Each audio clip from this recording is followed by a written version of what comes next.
biggest misconception I wanted. Cutting your spending is not how you get rich. So actually, when I buy some coffee, I felt a little bit guilty. Like, do I have to buy this coffee every day? Like, if you actually look at the data, that's not how most people build wealth. So I'm like, hey, I don't sweat the small stuff. Oh, I'm going to buy the dip. I'm going to hold cash and wait until the perfect time to buy. And like, I've disproven that, like, for the most part, the longer you hold cash to wait, you're more likely to underperform.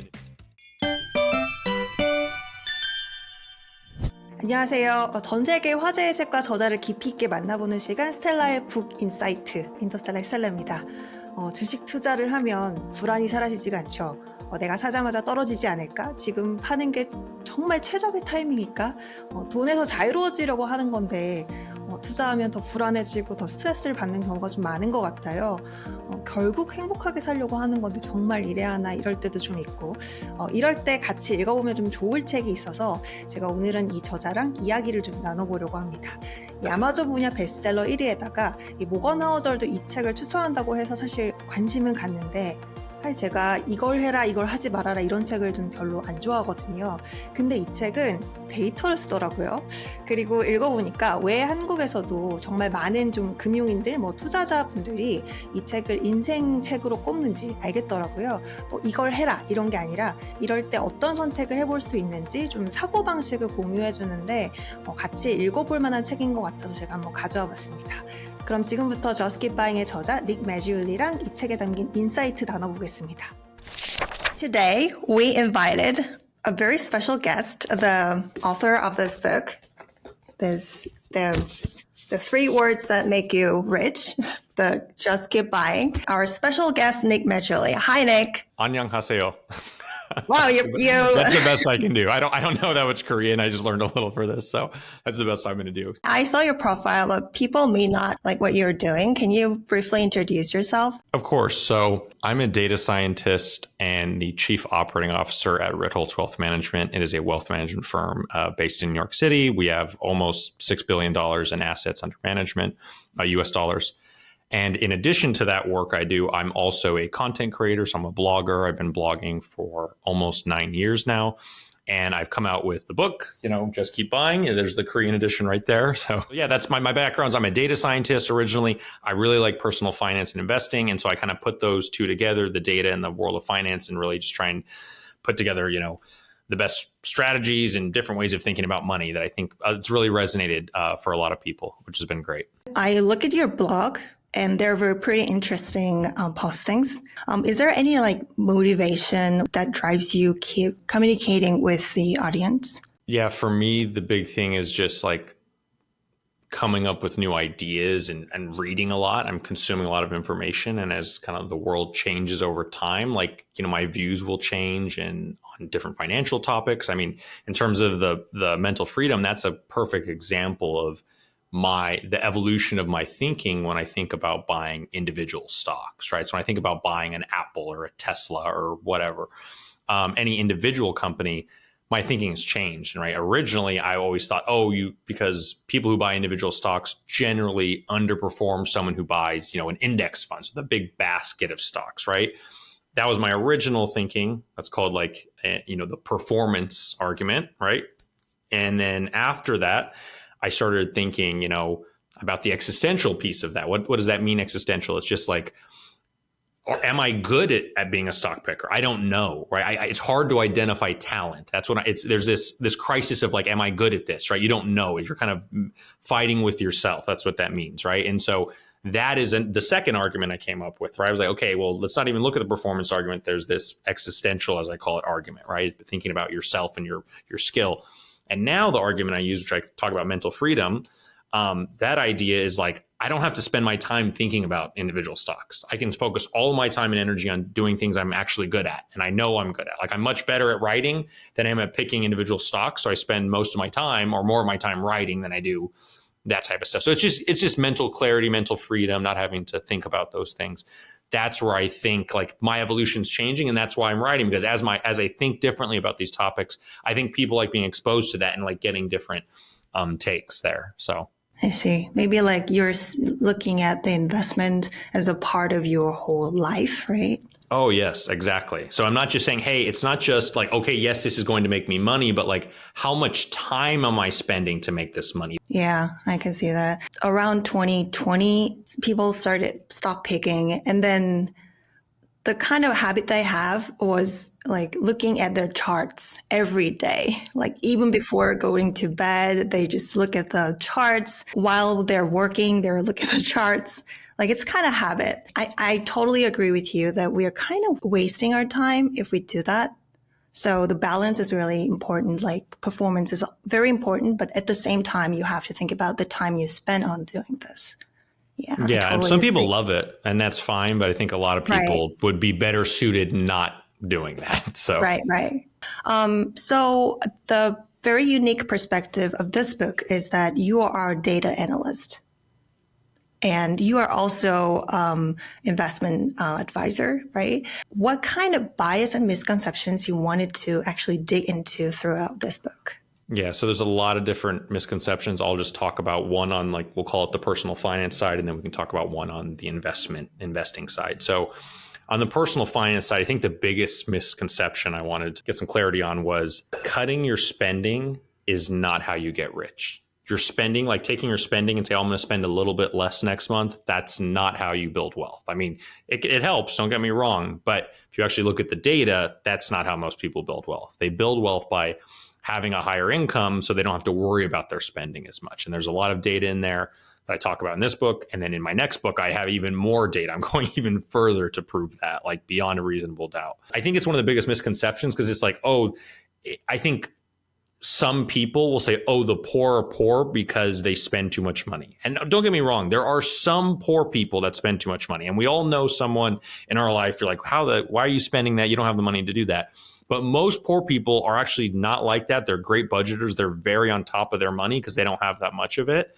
And I think it's very disingenuous, and the data doesn't support it. And I think that's what's important, is like following what the information and statistic, because that's how we determine what's going on and how we can make changes, basically. So actually, when I buy some coffee, I felt a little bit guilty. Like, do I have to buy this coffee every day? Like that was kind of mindset when I was a student, because I didn't have a lot of money when I was a student. I think a lot of people will share that feeling. Do I deserve this? That's maybe the question they always ask themselves. And maybe you're just mentioning that, right? Expenditure itself is not something you have to feel guilty, right? Yeah, exactly. And so of course, everything's relative to where you're starting and where you're trying to go. Like if you have no drive to want to raise your income at all, you're like, oh, I don't want to work on anything, I don't want to try to do anything to better my career, and you're spending a lot of money, that's a bad combination, right? But if you're like, hey, okay, I'm going to not worry as much about my spending, but I'm going to focus on how I can grow my income. And I'm not saying how you're going to grow your income. It's not going to happen overnight. It takes years and years of doing this, right? Like I've been writing for 9 years and I'm just starting to see success. Like no one in Korea knew who I was, 7 years into my writing journey, right? It's like, so that's the thing I want people to keep in mind with working on your income. So I'm like, hey, I don't sweat the small stuff. Oh, am I going to buy a coffee or clothes? I don't worry about it because I know I'm focused on trying to raise my income. And I know if I do that, I'm going to have the income to not have to worry about those things. But you have to focus on that. If you don't do anything about your income and you don't try and change your financial situation and you keep spending a lot of money, that's a problem, right? So you have to do one or the other. So I'm happy to don't have spending guilt, but then you got to kind of like push yourself a little bit to kind of try and improve your financial prospects on the income side. Mm-hmm. Totally agree. So actually in a personal perspective, you are focusing on your upside and manage your spending, and that will reduce the guilt that people feel when they spend money, right? Yeah, there's only so much you can cut. Like think about it, you're spending, you have to live, you have to survive, you have to eat something, you have to like live somewhere, right? You can only cut so much. Your income in theory can go up forever. Of course, it's not going to, but you get my point. Like the space this can go up is much larger than the space this can go down, right? And I think that's the key insight. Mm-hmm. You're right. Yeah, maybe we can just make some kind of slogan. My income can go up forever. Yeah, no, spending has limits, income doesn't. There's the slogan. Spending has limits, income does not. So Totally agree. Okay, we got the slogan. So that's on the personal finance side. On the investment side, I think the big misconception that a lot of people have is like, oh, I'm going to buy the dip. I'm going to hold cash and wait until the perfect time to buy. And like, I've disproven that like so many times over in the book. It's crazy. And for the most part, the longer you hold cash to wait, you're more likely to underperform than if you had just invested right away. Now, of course, that's not true all the time. It's true about 80% of the time. That's going to be true, right? But 20% of the time, you're going to be worse off if you do it and then the market crashes or something, right? And once again, this is not in any individual stock. This is like a diversified portfolio. That's the idea. You're investing now into a diversified portfolio versus waiting to kind of get allocated. I think that's a big misconception. It's one that people still talk about, buy the dip, buy the dip, buy the dip. And a lot of the times that, by the time a dip comes, it's usually too late and you already, Okay, I'm going to ask you about your buying side, because your title is Just Keep Buying. My first question is, what's the core message of Just Keep Buying? There's kind of mantra in it. Yeah, the mantra is the continual purchase of a diverse set of income producing assets. And each piece of that has a little something and a lesson within it, right? Like the continual purchase, that's what I was talking about earlier with that investment, market timing, buy the dip stuff. That's like you're trying to time. I'm saying don't try and time. Just continually keep buying. Continual purchase of a diverse set. So diverse is like this diversification. We're not just getting one individual thing. We're not just buying Korean stocks. We're not just buying US stocks. We're not just buying real estate. We're buying a diverse set of income producing assets. And income producing assets, that's going to be things like stocks, bonds, real estate, farmland, etc. That doesn't mean you shouldn't own any crypto. That doesn't mean you shouldn't own things like gold or silver. It just means the majority of your portfolio should be income producing because historically, those are the assets that have built wealth over the long term. When we actually continue buying, how much do you recommend us to buy continuously? Whatever you can afford. I don't want you taking any emergency savings. You don't want to have to worry about having to pay for that and have to sell an investment. But, if you have extra savings at the end of the month, put in what you can. Like in the book, I talk about this, my investment philosophy isn't, save 20% of your income. I say save what you can. So in some months, you may not be able to save anything. In other months, you can save 20% of your income, 30%. Great. If you raise your income enough, you can save 50, 60, 70, et cetera, % of your income. And it's a matter of saving what you can. Obviously you want to control your spending, but then let that income grow. And that gap between, if this is your expenses, your income, as you grow the income, your expenses can keep going up a little, but as long as you grow the gap between them, as that gets bigger, the savings just compound and it gets really big. So I think there is some kind of psychological component in it too. Yeah, of course. I think that's a big piece of it is thinking about you're going to see that money coming in a way and you're like, wow, I have more. And so I think investing and then seeing that money build on itself over time is the key. And once again, it is a long-term process. You're not going to see it happen overnight. I know we've had the US has had a good equity market over the last decade or so. It usually takes longer to get this level of, growth that we've had. But I think, just keep buying over time and your average cost just keeps, in theory, will keep going up and you'll be fine. So I see. And you find that by using your data.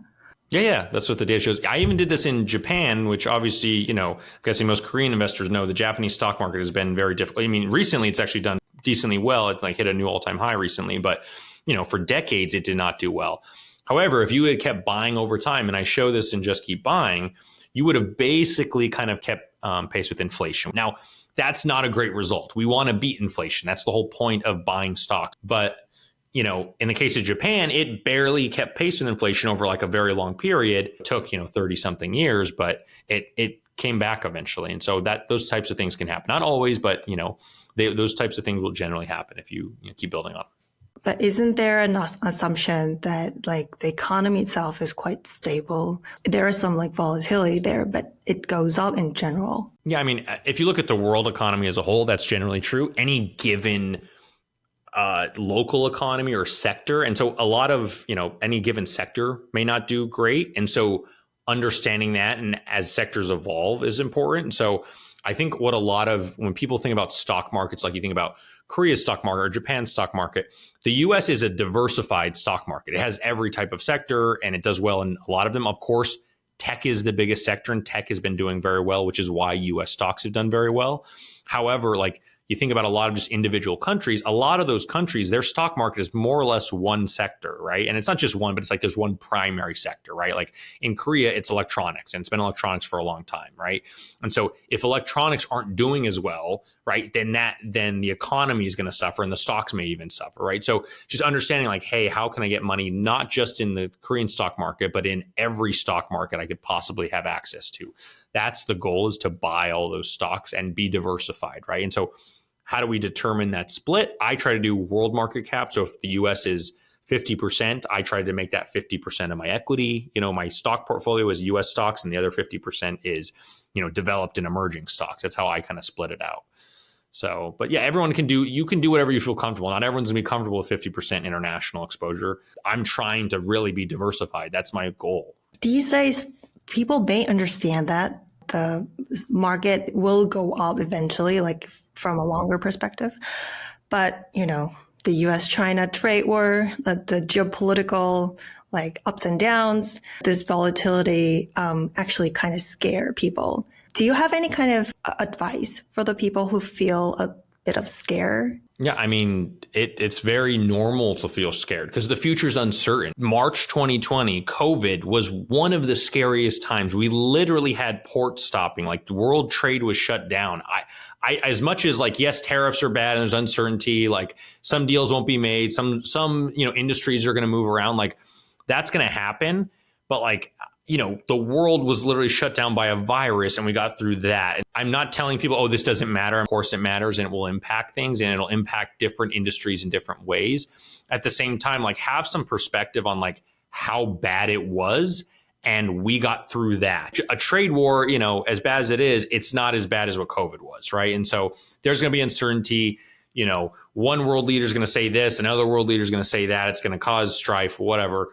We are going to get through it eventually. You know, does that mean everything's going to be great for the next few years? I have no clue, but I believe eventually these things correct themselves and humanity progresses, technology gets better, we raise living standards. Like I think there is a slow march upward to the right. It just takes time. Remember, the stock market is gyrating around this long-term average. So we could see a period of 5 to 10 years where equities don't perform.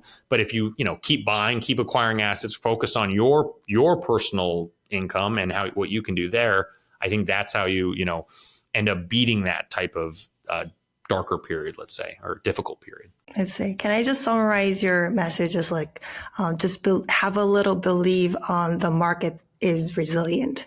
Yeah, the market is resilient. You have to believe that. I completely agree. Yeah, that's a very good advice. We have been talking about buying. Let's talk about selling. So we keep buying so far. When do we sell? You sell when you need to fund something in your lifestyle, right? The whole point, the purpose of investing is so that you can, in theory, use these assets one day to live your life, right? You're saving money so that when you're old and can't work, that money can help you live, right? You're kind of saving for your future self, right? So you sell when you need to. You sell for a life purpose. Oh, I need to go buy a house. Okay, I need to sell some of my assets to do that so I can put a down payment. I mean, as much as like having a lot of money is great, the whole point of having money is so that you can use it to live the life you want. So you can consume more, so you can help people out. Whatever you want to do with your money, that's the purpose of it, right? Is to use it as a tool. And so for me, when I think about that, that's the type of thing I focus on. I think there are like some bias that we feel like cash is something that I own, the stock or some bond or something that I invest in that's not realized income yet. Correct. That is true. It's paper. It's on a piece of paper. It's just a number in a database, in a bank account, whatever. And so you're like, oh, well, this is real. Sell when you need to, right? So that's in general my selling philosophy. As I say, buy quickly, sell slowly, right? You want to buy right away. You don't want to wait to buy. We've already talked about that. But now when you sell over time, because once again, if the market's still going up over time on average, if you sell slowly over time, you're going to be selling at higher prices. And so you'll get more out. And then once again, that's on average as well. So that's generally the principle I follow is buy quickly, sell slowly. But I honestly have never sold an investment. Like I've never done it. I mean, besides the individual stocks, I've basically never done it besides like general rebalancing. I've never sold an investment. Besides those individual stocks, which I don't do anymore, I literally just buy index funds. And I've been buying them since 2012. I've done some like rebalancing. So I sold one to buy another, but like I wasn't like getting out of the stock. I wasn't like, oh, no more bonds, no more this. I never have sold completely out of something. Actually, for individual investors, it's really hard to just pass by that I lose at some point. Like when I look at my losses, I know that it's not realized income yet, but when I see the stock charts and then when it goes down, then psychologically, I don't feel good. I just wanted to stop this. Maybe that's the psychological component in it. What do you think about that? No, it's a very real psychological component, which how do you get over that? You have to know the data. You have to understand history, right? Like when I see the stock market drop by 20%, I'm not worried at all because it's done this so many times. It's happened over and over and over again. Like I don't know the number of times in the last 100 years. It's probably done it. US stock market has dropped at least 20%, probably more than 15. I might say 20 times. It might happen like once every 5 years, So you do that. If it happens that often, why are you panicking about this type of thing? This great stock market's done really well. It gets cut in half once every 20 or so years. And sometimes it happened twice in the 2000s. It happened in 2003. It was down 50%. And then it happened in 2008. Happened within 5 years of each other twice. And then it hasn't happened since, right? So, it's hard to predict, but it's going to happen. It's going to happen again. The U.S. stock market will be down 50% at some point. I don't know when. I hope, it's usually not a good thing when that happens, but it will happen at some point, and you have to realize that. How did you learn all this? Did you experience any kind of like failure before? Not really. I mean, failure is like I bought individual stocks. I didn't really lose money. I just didn't make. I would have been better off buying a S&P 500 or a diversified portfolio than buying an individual stock. So I guess that's like it's a miniature failure, but it's not like, oh my God, I lost a ton. I've never like lost a ton of money I've never done anything like that. I've lost a little bit of money here and there. I even bought like some altcoin cryptocurrencies and, I didn't put a lot of money in there, but I still like those went down by like 60%, but I put a very, very small, not even 1% of my net worth in there and they went down really bad. And so I've taken risks and I've failed, but every time I've taken a failure, it's like a paper cut. It's a very small type of risk I take. And so I'm very measured in how I do these things. And I literally just look at the data. I look at the data over and over. The data is not perfectly predictive. We have to understand that. But at the same time, like, history is very similar over time. It rhymes. There's this Mark Twain quote, which is like, history doesn't repeat, but it often rhymes. And I think that's a very eloquent way of saying this. It's like the same thing's not going to happen again, but there will be similarities. So keeping that in mind when you're investing and just try to make the best decision. I've obviously been through a good, nice, bull market mostly since 2012. But at the same time, like there have been some scary times. I didn't sell out at the bottom in COVID. I didn't sell out in 2022. I didn't give up on the US economy. Like I didn't give up on stocks. I didn't give up on international stocks, even though they've underperformed. Like there's a host of things I could have done that I haven't done. And that's where I try to just keep buying. It's really that simple. I know I joke about it. Like I'm obviously talking my book, but that's literally what I do. So there is a value of learning history. Yeah, it's everything. Because with history, it's like you have confidence and you understand. I think the problem with uncertainty, especially in the stock market, is people don't know what's going to happen next. And I don't know either. I'm no better at predicting the future than anyone else is. However, if I know that this type of stuff has happened before, you won't get as afraid. Like that. I think that's the key, right? It's like this type of stuff happens, right? Right. But, the history doesn't repeat itself every time. For example, AI, we didn't predict this. We didn't know what AI will change in the future because we didn't experience it before.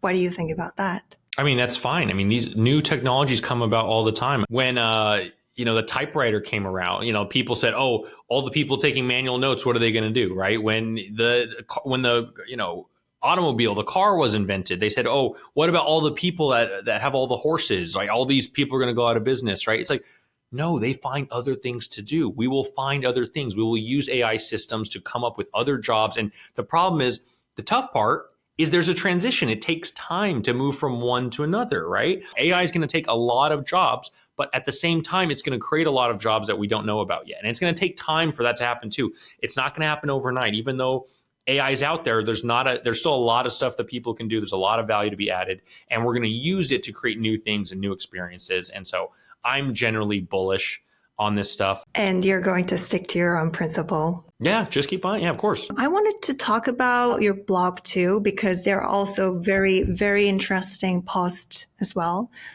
For example, it's a little bit old post, but it was talking about like making a business with $5. Can you talk about your blog post a little bit? I'm happy to talk about any of those things. You talked about the business thing, the $5 of the business. There was this great Stanford Business School experiment where they asked all these they put them in teams and they asked all these business school students. They said, you get one day to make your business plan, and then the next day you have to take your $5 and make as much money as you can, right? And so there's all these different, people will think, well, what can I do with $5? Maybe I can do this, maybe I can do that. The best teams figured out that the $5 was a distraction. It didn't matter. Like 5 was basically zero. It didn't matter if you had money. So what the winning team did was really genius, because they're all Stanford students. They sold, because after they did their business, they had to do a presentation in front of the class. And the winning team sold their presentation slot as an advertisement to a company. So they got like $500 or something, because that attention, that passive audience was worth more money to them than what, the $500. So that's the team that won. But that's an example where money can sometimes, it's great for a lot of things, but it can also be a limiting factor. If you just think, well, what can I do with my money? Your money's not always your limiting factor. Sometimes in your career, it's just your drive, what you can come up with, your inventiveness. That's more important than how much money you have. So it's just a fun idea there. They knew what they're good at. Yeah, exactly.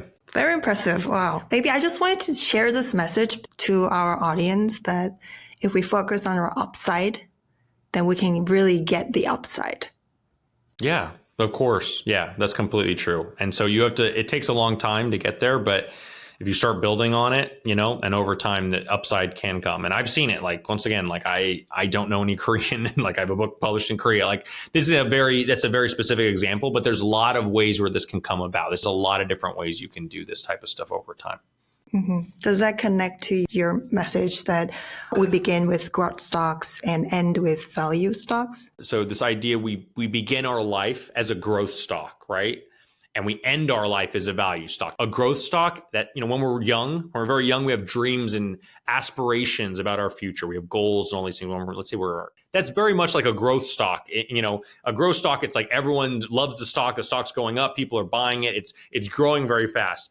But what happens to most growth stocks is over time, the expectation, most of these stocks don't match their expectations. So over time, their price ends up coming down. When they don't match the growth that they originally sought out, the price comes down. So this is what happens to most growth stocks, is nothing grows forever. Everything's going to turn eventually, right? So at some point, those growth stocks turn down. The same thing happens in our lives. A lot of people, they have all these dreams about their future and all this stuff, and it doesn't always come out the way they want. However, this is where we become like value stocks, because we might beat ourselves down and say, oh, my life didn't turn out the way I wanted. I didn't have the career I wanted, or I didn't find the partner, or whatever it is in your life. It doesn't matter, right? But at some point, all these bad things that get you beaten down or whatever, over time, you start to find the joy in all the things that did go right, and you enjoy those things, and you tend to see kind of this like late life happiness resurgence and all this type of stuff.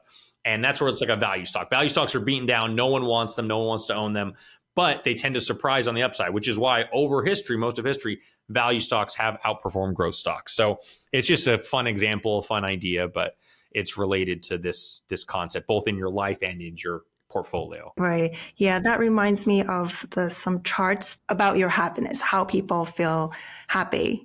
there is a curve that goes down, down, down, and then a little bit dips, up, right? and then it starts to come up. Yeah, so Right. it dips. So it's Around you're 50. high, you're happiest in your like early 20s, and then you start to go down as life beats you down from everything, and then it starts to curve back up. So, but it doesn't have to. Everyone's different. Everyone's different. I think I'm much happier now than I was when I was 22. But everyone's life, every path's different. It's figuring out what you want and trying to build your life that you care about. That's what matters the most. So. Let's see. Interesting. So you were getting more attention in Korea. Like when I go to the bookstore that I saw your books like piling up. People are looking for some good advisor. Do you want to say something special to Korean readers? Yes, I appreciate you guys that have read the book and everything. And by the way, here's the book. I will actually say this. So I've seen many different editions of Just.킵.Baing. This one has to be the nicest production. Like literally just the quality is so good. You guys care about books a lot. I truly appreciate that. And you guys are a reading society, which is great. So, because they're not reading as much here in the US. It's a lot of, just TikTok mostly. So. Right. Do you know that when Korean people make this like thick cover, that means they wanted to keep this book next to themselves and read it whenever they feel, I don't know, scared. Yeah. How did you feel about today's interview? We're closing right now, but I just wanted to give you the chance to say something you want to say. Oh, everything was great. I loved it. I appreciate the perspective and like just hearing about, what you enjoyed about Just.킵.Baing, what type of ideas resonate, what doesn't resonate, et cetera. And just, I think it's really interesting to kind of get your perspective and get different perspectives on what are the types of issues people are thinking about when they're thinking about their money? Because everyone thinks differently, and it's just so fascinating to me. And I love hearing them, and I love discussing them and I understand where different perspectives come from, and that's really nice. So I loved it. Thank you. Great. Thank you so much for your time. Yeah, anytime. Hopefully Thank we you. can have another interview in July. Yes. We'll schedule something, and hopefully, but we'll make sure the next book's out so I'll carry that one up as well. So awesome. All right. Thank you for so your much. time. Thank you. Yeah. Thank you. Anytime. Thank you. 좋은 책을 같이 읽고 싶어서 시작한 컨텐츠인데 오늘 첫 컨텐츠 어떠셨나요? 오늘 시간이 너무 짧아서 마저 못 물어본 얘기들이 참 많은데 혹시 궁금한 게 계시다면 여기 댓글 달아주시면 제가 저희 저자분께 물어보고 댓글 달아드릴게요. 좋아요, 댓글도 많이 달아주시고요. 스텔라의 북인사이트를 통해서도 우리 자주 오래 봐요.